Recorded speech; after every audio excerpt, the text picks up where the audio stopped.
बहुत छोटा से चैप्टर है जिसका नाम है वचन। इस चैप्टर से हर एक एग्जाम में करीब करीब 1 या 2 नंबर का क्वेश्चन तो पूछा ही जाता है, चाहे आप 10th क्लास में हो चाहे 12th क्लास में हो। तो ध्यान से देखिए वचन क्या होता है, इसके कितने भेद होते हैं और आप कैसे पहचानेंगे कि कौन सा किस वचन में होता है। तो ये देखिए आपका चैप्टर है वचन। वचन किसे कहते हैं? इंग्लिश में कहा जाता है नंबर। वचन का मतलब होता है वह शब्द जिससे एक या एक से अधिक चीजों का बोध हो, उसे ही तो वचन कहते हैं। यानी वचन का मतलब होता है कि एक का बोध कराएगा या एक से अधिक का बोध कराएगा, उसे ही हम लोग वचन कहेंगे। जैसे देखिए ना, हम यहाँ पे लिखे हैं वचन जिस शब्द से एक या एक से अधिक संख्या का बोध हो, संख्या का बोध हो यानी नंबर का बोध हो, उसे ही क्या कहते हैं? उसे ही वचन कहते हैं। लेकिन रोकिए, हिंदी में अगर आप हिंदी पढ़ते हैं तो हिंदी भाषा में वचन के कितने भेद होते हैं और संस्कृत भाषा में वचन के कितने भेद होते हैं? तो देखिए हिंदी भाषा में वचन के 2 भेद होते हैं। कौन? एक वचन और बहुवचन। यही जब संस्कृत में जाइएगा तो वचन के 3 भेद होते हैं, एक वचन, द्विवचन और बहुवचन। तो यहाँ पे देखिए लिखा गया है। लेकिन अगर आपसे पूछा जाए वचन का मतलब क्या होता है, वचन जो शब्द है इसका शाब्दिक अर्थ क्या होता है, वास्तविक असली अर्थ क्या होता है, तो वचन का मतलब ही होता है संख्या। वचन का मतलब ही होता है संख्या। जैसे कि यहाँ पे लिखे हैं, देखिए वचन का शाब्दिक अर्थ संख्या होता है। एग्जाम में पूछा जाता है कि वचन का शाब्दिक अर्थ होता है, दिया रहेगा संख्या तो संख्या टिक लगाना है। सेम ऐसे ही अगर आपसे पूछे कि हिंदी भाषा में वचन के कितने भेद होते हैं तो आप टिक लगाएंगे 2। कौन कौन? एक वचन, बहुवचन। और संस्कृत में पूछे तो वचन के 3 भेद, एक वचन, द्विवचन और बहुवचन। ये देखिए कुछ यहाँ पे हम आप लोगों को लिखे हैं समझाने के लिए। एक वचन क्या होता है? एक वचन का मतलब होता है वह शब्द जिससे एक का बोध हो, उसे क्या कहेंगे आप? एक वचन। अब बहुवचन किसे कहेंगे? वह शब्द जिससे एक से अधिक का बोध हो, उसे बहुवचन कहते हैं। लेकिन चलिए कुछ देख लिया जाए। जैसे कि यहाँ पे लिखे है एक वचन जिस शब्द से एक संख्या का बोध हो, उसे एक वचन कहते हैं। जैसे लड़का कहे तो क्या? एक लड़का। ऐसे किताब, कलम, गाड़ी और आगे ऐसे ही आप बतला सकते हैं मार्कर, कुर्सी, टेबल आदि। सेम ऐसे ही देखिए यहाँ पे लिखा गया है बहुवचन। बहुवचन का मतलब क्या? जिस शब्द से एक से अधिक संख्या का बोध हो, उसे ही क्या कहते हैं? उसे बहुवचन कहते हैं। सिंपल सा। जैसे देखिए ना, यहाँ लड़का था तो यहाँ लड़के, किताब था तो किताबें मतलब एक से अधिक, कलम था तो कलमे एक से अधिक, यहाँ एक है तो गाड़ी, एक से अधिक है तो गाड़ियां। इस तरीके से आप लोग बहुवचन का प्रयोग कर सकते हैं। लेकिन ये तो सिंपल सा है, तो आप जान गए कि ये किस वचन में है। कुछ ऐसे शब्द होते हैं जो समझ में ही नहीं आता है कि ये एक वचन है कि बहुवचन है। उसको समझने के लिए कुछ ट्रिक है जिसके द्वारा आप लोग समझ सकते हैं। देखिए वो ट्रिक क्या है। द्रव्य पदार्थ प्रायः एक वचन होते हैं। जितना भी आप द्रव्य पदार्थ जो देखे हैं ना, प्रायः मतलब करीब करीब, लगभग जो होते हैं ना, वो क्या होते हैं? एक वचन होते हैं। जैसे आपसे पूछा जाए तेल कौन सा वचन है, तो एक वचन। तेल, दूध, पानी, घी, दही, तेजाब और चांदी, यहाँ पे जितने लिखे हैं इन सभी का प्रयोग एक वचन में होता है। एग्जाम में पूछा जाता है, कई बार पूछा गया है घी किस वचन में है, तो मारिएगा एक वचन।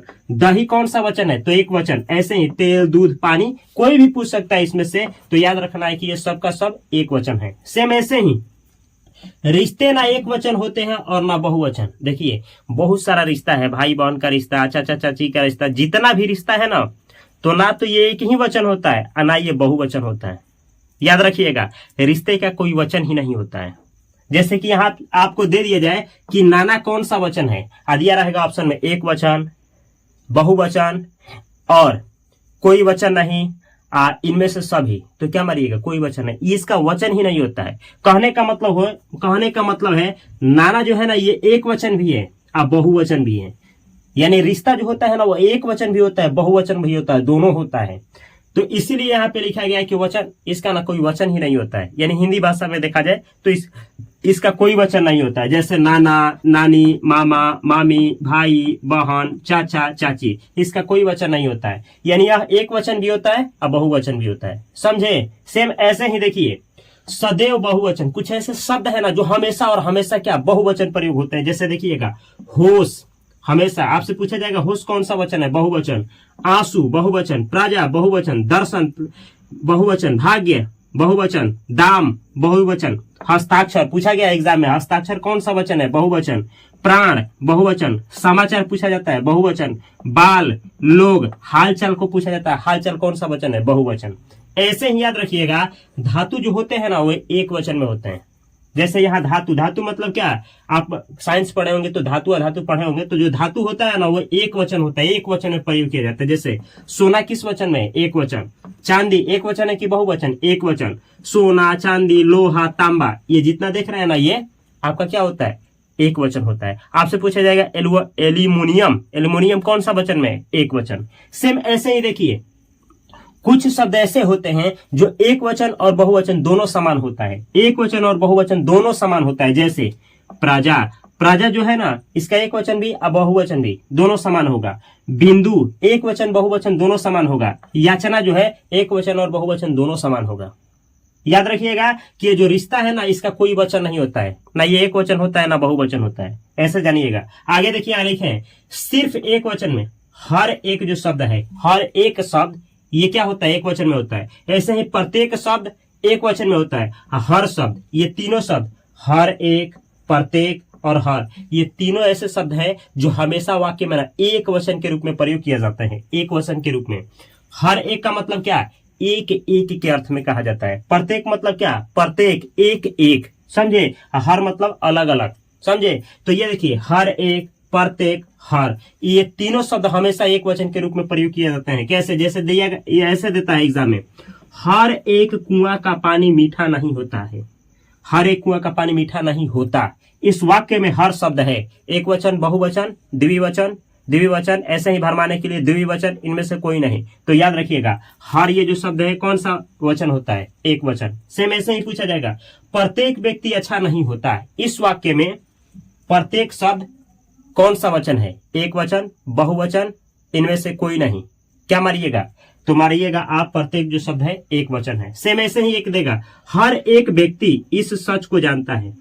हर, देखिए हर एक व्यक्ति, तो हर जो आया है इस वाक्य में हर कौन सा वचन है, तो एक वचन है। सेम ऐसे याद रखना है हर एक, हर एक, प्रत्येक और हर, ये तीनों शब्द आपको किसी भी वाक्य में देखे तो ये ना एक वचन के रूप में प्रयोग किए जाते हैं। चलिए और देखा जाए, बहुत सारे शब्द हैं जिसको आप पहचानेंगे कि एक वचन में है कि बहुवचन में है।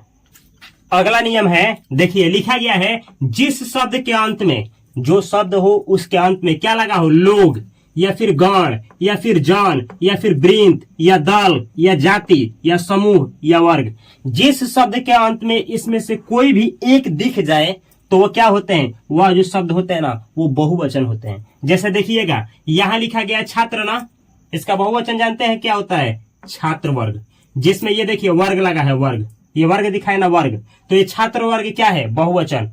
अगर आप सिंगुलर है तो ना उस शब्द के अंत में ये लगा करके क्या क्या, लोग, गण, जन, वृंत, दल, जाति, समूह, वर्ग, ये शब्द लगा करके आप बहुवचन बना सकते हैं। या फिर कोई ऐसा शब्द है जिसके लास्ट में ये है तो समझिएगा कि वो बहुवचन है। जैसे देखिए ना यहाँ मजदूर लोग, अच्छा है मजदूर वर्ग, मजदूर का ये बहुवचन होता है। ऐसे ही गुरु का बहुवचन क्या होगा, गुरुजन, गुरुजन, जन लगा है देखिए। ऐसे ही कवि का कवि वृंत, कवि वृंत, मुनि का मुनि वृंत, पाठक का पाठक गण। ऐसे ही देव का देवगण, ये देखिए टीडी का ये टीडी दल, दल लगा है, देख रहे हैं कहाँ दल लिखा गया है, दल ये है, ये दल। सैनिक का सैनिक दल। नेता का बहुवचन क्या होगा, नेतागण या नेता लोग। पक्षी का बहुवचन क्या होगा, पक्षी वर्ग। आपका बहुवचन क्या होता है, आप लोग। सेम ऐसे ही देखिएगा यहाँ पे लिखे हैं आकारांत जो शब्द होते हैं ना, आकारांत मतलब जिसके लास्ट में जो शब्द है उसके लास्ट में आ का मात्रा आया हो तो उसको ए में बदल कर, किस में बदल कर, ए में बदल करके उसका बहुवचन बनाया जाता है। जैसे देखिए जूता, लास्ट में आ का मात्रा आया है तो यही हुआ आकारांत, जूता। अब इसका बहुवचन क्या होगा, तो इसको ना ए में बदल दीजिए, ए में आ को ए में, तो हो जाएगा जूते, ये बहुवचन हुआ। सेम ऐसे कपड़ा का बहुवचन कपड़े, कमरा का बहुवचन कमरे, केला का बहुवचन केले, रात का बहुवचन राते और सड़क का बहुवचन सड़के। सेम ऐसे ही देखिए अगर पूछा जाए पुस्तक का बहुवचन तो पुस्तके, कुत्ता का बहुवचन तो कुत्ते, आइए देखिए, घोड़ा का बहुवचन घोड़े, बेटा का बहुवचन बेटे, बात का बहुवचन बात, जो हम लोग बात करते हैं उसका बहुवचन बातें, नहीं कहा जाता है बातें मत बना तू इतना। आंख का बहुवचन आंखें, गाय का बहुवचन गाय। इस तरीके से और भी बहुत सारे रूल है बहुवचन बनाने का या एक वचन बनाने का। चलिए देखा जाए।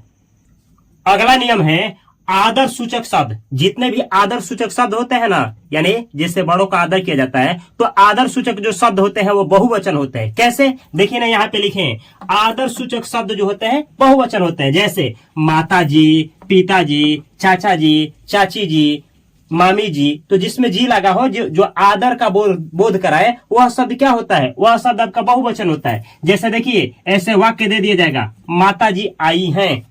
यह जो ऐसे देगा, माता जी आई है, किस वचन में है? तो आप ये देखते हैं कि आदर सूचक शब्द आया है, बहुवचन टिक लगाएंगे। समझे? ऐसे ही देखिए, कुछ शब्द ऐसे होते हैं जो सदैव यानी हमेशा एक वचन होते हैं, हमेशा एक वचन में। जैसे जनता, यह हमेशा एक वचन में होता है। जल हमेशा एक वचन, प्रेम हमेशा एक वचन में होता है, क्षमा हमेशा एक वचन में, काया हमेशा एक वचन में, पानी, दूध, वर्षा। आइए देखिए, सत्य, आप सत्य बोलते हैं ना, तो सत्य भी हमेशा एक वचन में होता है, याद रखिएगा। ऐसे ही देखिए, सभी औजार, क्या चीज? सभी औजार और हथियार जो होते हैं वो क्या होते हैं? बहुवचन में। सभी औजार हो गए और हथियार हो गए, ये बहुवचन होते हैं। जैसे देखिए, चाकू, कैंची, चिमटा, देखें चिमटा, ये भी बहुवचन ही शब्द है। ऐसे ही देखिए, कुछ ऐसे शब्द होते हैं ना जो आकारांत पे समाप्त होते हैं और उसमें ए जोड़ करके, आकारांत के जगह पे एक ए में बदल करके उसका क्या बना जाता है? बहुवचन। जैसे देखिए, एक वचन में यहाँ पे कविता, तो कविता में आकारांत आया है आ, इसको ए में बदला गया है, ए में, तो ये हो गया है इसका बहुवचन। कविता का कविताएं। ऐसे ही लता का लताएं, आशा का आशाएं, पत्रिका का पत्रिकाएं, माता का माताएं, कामना का कामनाएं, कथा का कथाएं। इस तरीके से बहुवचन बनता है। ये देखिए, कुछ और भी नियम है। शब्दों को दो बार, कितना बार? तो दो बार करके बहुवचन का निर्माण किया जाता है। यानी एक शब्द है, उसको दो बार लिख करके बहुवचन बना दिया जाता है। जैसे देखिए, भाई का बहुवचन भाई भाई। ऐसे ही घर का बहुवचन घर घर, शहर का बहुवचन शहर शहर, नगर का बहुवचन नगर नगर। और भी कुछ बहुवचन के एक वचन के नियम होते हैं। चलिए देखा जाए। अगला नियम है कि देखिए, कुछ ऐसे शब्द होते हैं ना जिसके अंत में या आया होता है, या। तो जहां भी आपको या देखे तो इस या में, यानी ये चंद्र बिंदु वाला या, ऐसे या देकर के चंद्र बिंदु वाला या में इसको बदल करके और उसका क्या बनाते हैं? बहुवचन बनाते हैं। जैसे देखिए, ये है एक वचन और ये है बहुवचन। ये देखिए, लास्ट में ये वाला या आया है और चंद्र बिंदु वाला यहाँ पे चेंज किया गया है या। तो गुड़िया का हुआ गुड़िया, ऐसे चूहिया का हुआ चूहिया, डिबिया का हुआ डिबिया, कुतिया का हुआ कुतिया। ये है एक वचन और ये है बहुवचन। ऐसे ही ये बुढ़िया क्या है? एक वचन में है, आइए बुढ़िया उसका बहुवचन हुआ। ऐसे ही बिंदिया, ये एक वचन है, आइए वाला बिंदिया उसका बहुवचन है। सेम ऐसे ही देखिए, कुछ ऐसे भी शब्द हैं जो एग्जाम में पूछे जाते हैं, इसके लिए कोई नियम नहीं है। एक वचन का बहुवचन, जैसे देखिए, लड़का का क्या होता है? लड़के। ऐसे ही पपीता का बहुवचन पपीते। ये देखिए, गमला का बहुवचन गमले, ताला का बहुवचन ताले, कपड़ा का बहुवचन कपड़े, रास्ता का बहुवचन रास्ते, छाता का बहुवचन छाते। ऐसे ही कली का बहुवचन कलिया, बहन का बहुवचन बहने। आइए देखिए, बाला का पूछा जाए तो बालाएं, काला का पूछा जाए तो कलाएं, और जाति का बहुवचन पूछा जाए तो जातिया। इसको एक बार नहीं, इस वीडियो को दो बार देखिए और विश्वास रखिए कि इस चैप्टर जितना भी पढ़ा है इतना दिमाग में लेकर के चले जाते हैं तो आप आसानी से एक वचन और बहुवचन करके आएंगे। इसी तरीके से ग्रामर के हर एक टॉपिक को, हिंदी ग्रामर के हर एक टॉपिक को देखने के लिए यहाँ पे प्लेलिस्ट है। इस प्लेलिस्ट के हर एक वीडियो को कॉपी कलम के साथ देखिए। आप किसी भी क्लास में है, 10th में है, 12th में, या कोई भी कॉम्पिटिटिव एग्जाम देने जा रहे हैं जिसमें आपको हिंदी ग्रामर से यानी हिंदी व्याकरण से क्वेश्चन पूछा जाता है, तो ये प्लेलिस्ट आप ही के लिए बनाया गया है। अगर आप लोग हमसे जुड़ करके 10th क्लास या 12th क्लास का तैयारी करना चाहते हैं तो यही है fast coaching centre by Upendra sir का चैनल। यूट्यूब पे भी सर्च कर सकते हैं। अगर आप लोग अलग किसी सोशल मीडिया पे इस वीडियो को देख रहे हैं तो, या फिर आप लोग यूट्यूब पे ही है तो इस चैनल को सब्सक्राइब करके बेल आइकन की घंटी को दबा लीजिए। और फेसबुक, इंस्टाग्राम पे हर एक जगह पे fast coaching centre by Upendra sir की चैनल को ज्वाइन करना ना भूले। मैं मिलता हूँ अगली वीडियो में बेहतर कंटेंट के साथ। तब तक के लिए आप सभी को तहे दिल से नमस्कार। Thanks for watching this video. Video अच्छा लगा हो तो इस चैनल को सब्सक्राइब करना और बेल आइकन की घंटी को दबाना ना भूले।